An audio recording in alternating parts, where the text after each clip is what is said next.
Okay, well, after struggling ridiculously and pointlessly for quite some time, trying to get the selfie stick in the right position while I was driving, I finally pulled over and adjusted it, and hopefully it will stay right where it is, which seems, yeah, don't go over those things, which seems not the ideal spot because you get a little bit of the steering wheel in the picture, but it's better than the other spot I had it in. And it's closer to me, so I don't have to be quite as loud when I'm talking. And it seems pretty stable right there. Like it's not going to go move around too much, despite the windy roads. So this video is going to be what I would call the introduction to archivism. So I want to further taxonomy my videos as they continue to increase in number, and I am, approaching several hundred now. I want to separate out the philosophy videos from the philosophy talk videos and call those philosophy talk, and then distinguish between the other videos in that playlist, many of which will probably end up in a category called archivism. Now, archivism is not going to be a playlist that anybody wants to watch, probably, because it's going to be filled with the videos of mine that are not so thematically consistent, not about a specific topic, more like just me rambling.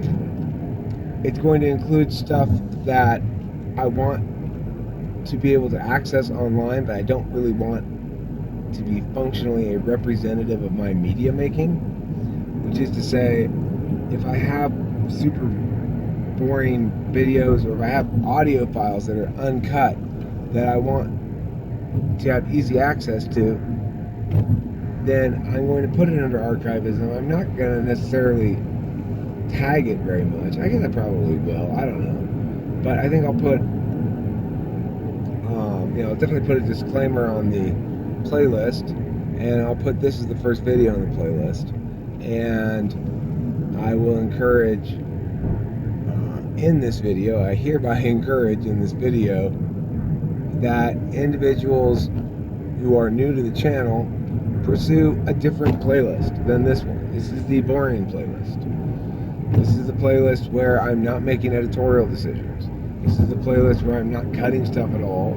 And this is the playlist where that video that wasn't good enough to put up, let's put it into archivism. So be aware that that's what's going on here with some subset of my videos. If you are somebody who cares enough to, pay that much attention. I suspect there are a few people who have watched tens of my videos, maybe. Friends, probably. I'd be shocked if there's any human being other than myself who's watched 100 of my several hundred videos. I'm 100% convinced that there's not a single other human being on the planet who has watched 100 of my videos. I have. They're great, let me tell you. Wow. Every single one of those videos is so good. Well, that's the thing. That's the problem. Not all my videos are the same at all. Some of them are better than others, right? Some of them I really like and I can rewatch over and over again, even talking ones. And it boils down to whether or not I'm clean in terms of my execution, or whether or not I'm topically directed, and whether or not, obviously in music is going to be a whole different ballgame. In the music videos, that's all about the song. So for me, my best music video, I think, is Rhode Island, even though it's not a music video really. It's just Rhode Island, and the images are just my camera uploads from my phone for over a period of like 2 days or something.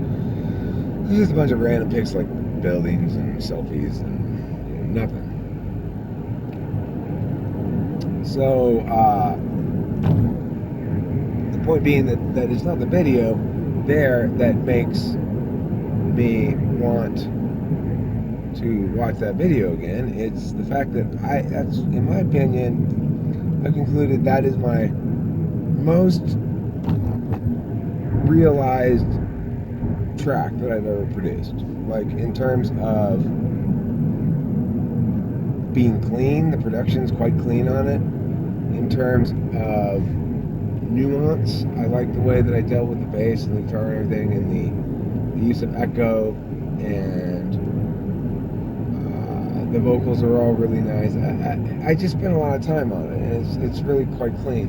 And I also just like the song a lot. It's a nice song to listen to. It's very melodic, and it tells a little story, and I like it. So, for the music stuff, I'm not ever going to put anything into my music playlist that I don't consider a completed work of some sort, even if it's just freestyle. I will put up music that I'm not happy with in Archivism, though. And I'll also put up talking that I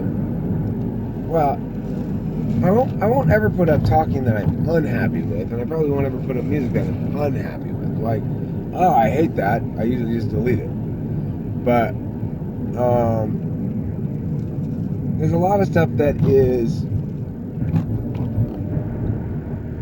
imperfectly formed, like there's some good ideas in it. I may be able to salvage the ideas, but the actual media itself is going to have to be scrapped. I have to begin with the ideas, or I could make something out of this media, but it would require a lot of editing, and I don't know when I'm going to get around to that. Or that's an interesting reminder of how I was 10 years ago.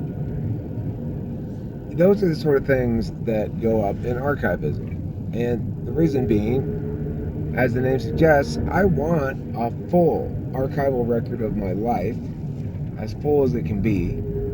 I want, ideally, every single moment documented and referenceable. I can't do that, and I suspect it would be very dull if I did. I think it's very good for the process of identity construction that time objects are distinct objects, because it allows one, it forces one, or it encourages one anyway, to talk about something, to express actual ideas, to move forward informationally, so to speak, beyond simply a litany of your daily actions and emotions. Now I am eating at this restaurant. Now I am feeling happy. Now I am feeling sad. And this person said something mean and I'm sad. Well, if one doesn't engage in analysis beyond simply detailing the facts of one's life, then it's not a time object that's likely to be of any use or interest to anybody else, and most likely you'd find is not of interest to you either. Why would you want to re-experience a part of life that has nothing to distinguish it from other components of life or from other experiential moments? So the point of this is, I make a lot of time objects, make a lot of videos, make a lot of audio files, and of late I've been really prioritizing video, mostly because I'm being driven by my storage and dissemination mechanism, namely YouTube, and I'm being driven by the ease of of just recording video and audio together versus recording audio and then putting something on top of it to be video, be it still images or actual video or whatever. So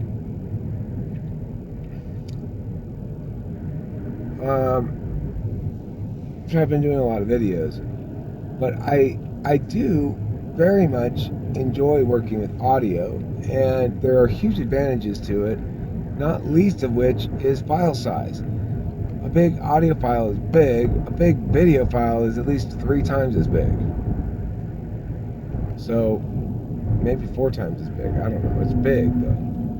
And that causes some problems. I mean, it's just not problems, but it just slows shit down, you know? Uploading takes a long time.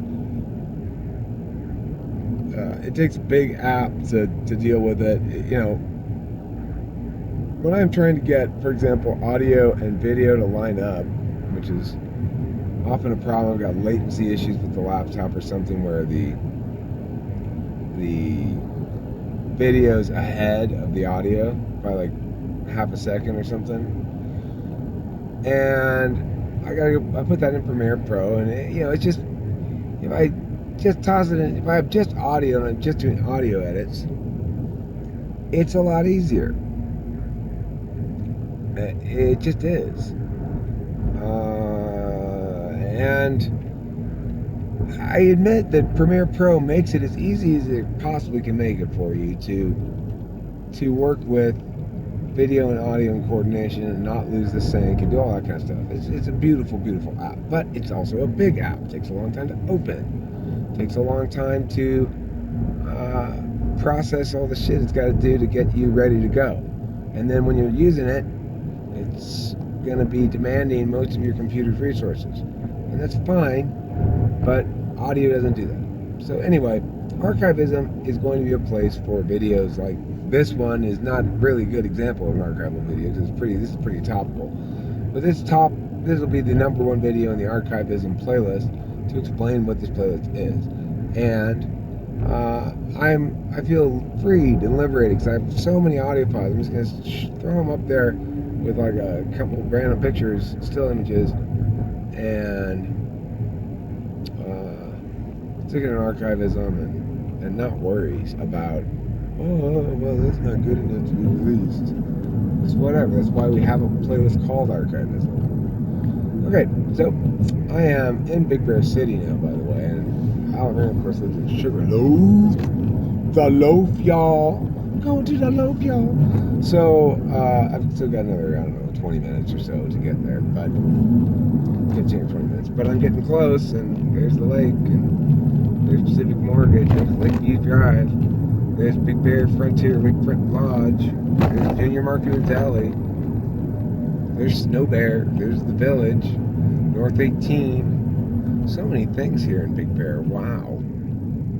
See, this is definitely Archivism. I start saying what I'm looking at. Village Pizza, speed limit sign. That's Archivism right there.